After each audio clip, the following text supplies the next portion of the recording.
Good evening, everyone. Welcome to Conversations with Yemi and Bimbo Davids. Pelumi. Hi everyone, my name is Pelumi Pelumi. Davids. um, so we have another interesting conversation this evening. Share, like, subscribe. Be a part of our conversations family, and invite other people as well. Conversations. I think what has also helped is it's almost like separating business from and family. So it's also good spiritually because I feel as pastors' children we take for granted our parents' calling. So our parents are pastors and they have been called, but because we see them at home in pajamas, we forget that they're actually pastors. So I think remembering, like, I think what's really important that we should not forget that they are actually called and there's power in the calling.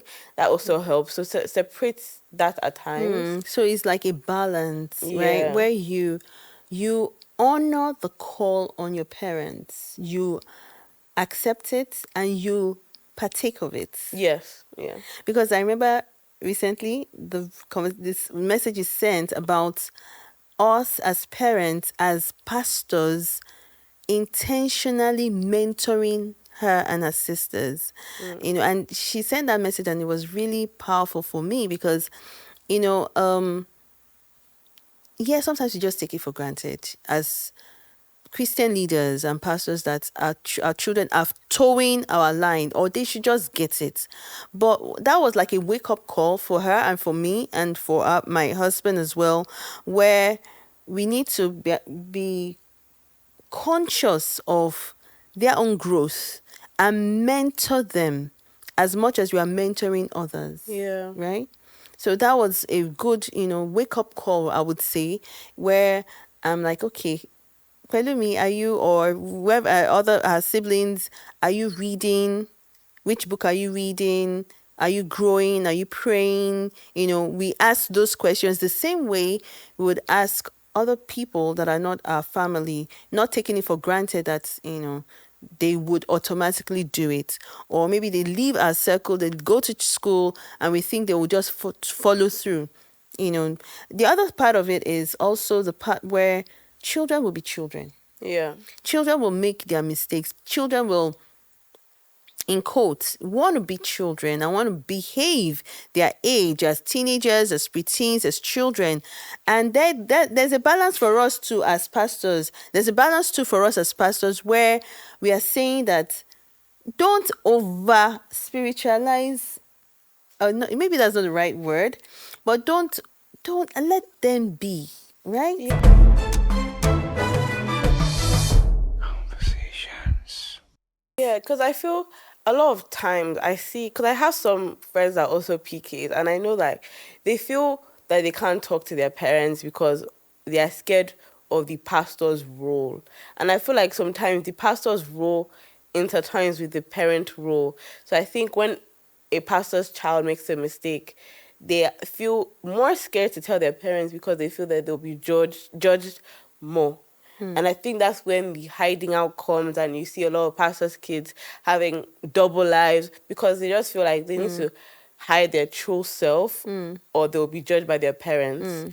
And I think it's just making sure that you pay attention to your children, because if they feel like you're not paying attention to them and they don't see the effort, they will hide things, and hiding doesn't help anybody in that situation. So What I would say to that is, I read a book a while ago that said parents need to, it was an article really, that we need to extend grace to our children. Yes, they will fall below the standard sometimes. They will act out. So I always turn it to myself. I was a teenager. I was a young person too. I made mistakes too, and I'm grateful for my parents. I'm so grateful for them because they never judged me. They never judged me. Never judged me. And they knew. In fact, some of the mistakes I made, they just found out. So while I was an adult, I'm like, they were like, so you made this kind of mistake. But you see, they never judged me. So it was easy. But and they were not Christians. Well, they were churchgoers at that time. They were not yet born again, but sometimes you feel like it's even us that are Christians born again that know Christ that are more judgmental, Yeah. than others. So yes, we are Christians, we love God, we know God, we serve God, we have standards, but we are human as well. God even said that he knows. He said, if you say you are without sin, then you lie in Yeah. First John 1. So he knows that we have the capacity and the tendency to make mistakes. And he gave us the forgiveness track. Just confess and then, But for us as humans, especially when you're a pastor, we feel that we fail. Maybe I'll also speak from that perspective where your child has made a mistake and you just feel that sense of, I guess it's a parent thing too, that I failed as a parent and where did I go wrong? But I'm learning too that parent, don't guilt trip yourself or trap yourself. Even when your children make mistakes, they will make mistakes. They will make mistakes. Let them learn from the mistakes. Don't judge them. So you can talk about the consequence or you can talk about the repercussions. But before you even talk about it, accept them first. Yeah. Let them express it. My joy is to have children that, in spite of their mistakes, so there are times growing up, we'll tell our daughters, I'm not out for you being the best in your class. Do your best. If you don't get up to the standard you want, it's okay. You are still my child. If you make a mistake, I will love you. There's nothing you will do that would ever stop me from loving you. So when we keep saying that, they understand it. It's not easy, believe me, right? Yeah. You still get to that place where you're saying, are you sure? Can I talk to them? Can I say this? But when they say it, when they see us, express it ourselves, oh, I made this mistake. You tell your children about your own mistakes. Yeah. Conversations.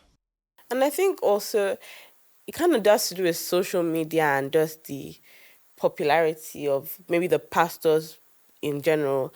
I think maybe I would say hiding your children, but keeping them private while they're growing really helps, especially with when they make mistakes. Because I feel sometimes as pastors, you feel, oh, you did something wrong. What would the church say? And that shouldn't be like I feel like that shouldn't be a thought because other parents are not thinking, what will my neighbors say when a child makes a mistake? But I feel like pastors, when a child, especially like a teenager, makes a mistake, you're thinking, oh, what would they say on social media? What would the church say? Why would you do? And that makes you harder on them, and that makes more fallouts to happen. So I think keeping them private along their childhood helps them remain children and also helps with the yeah. Yeah. Okay, so we'll come back. And I would like to, when we come back, we'll kick off with where she ended about keeping our children private because it's a very important thing. Thank you.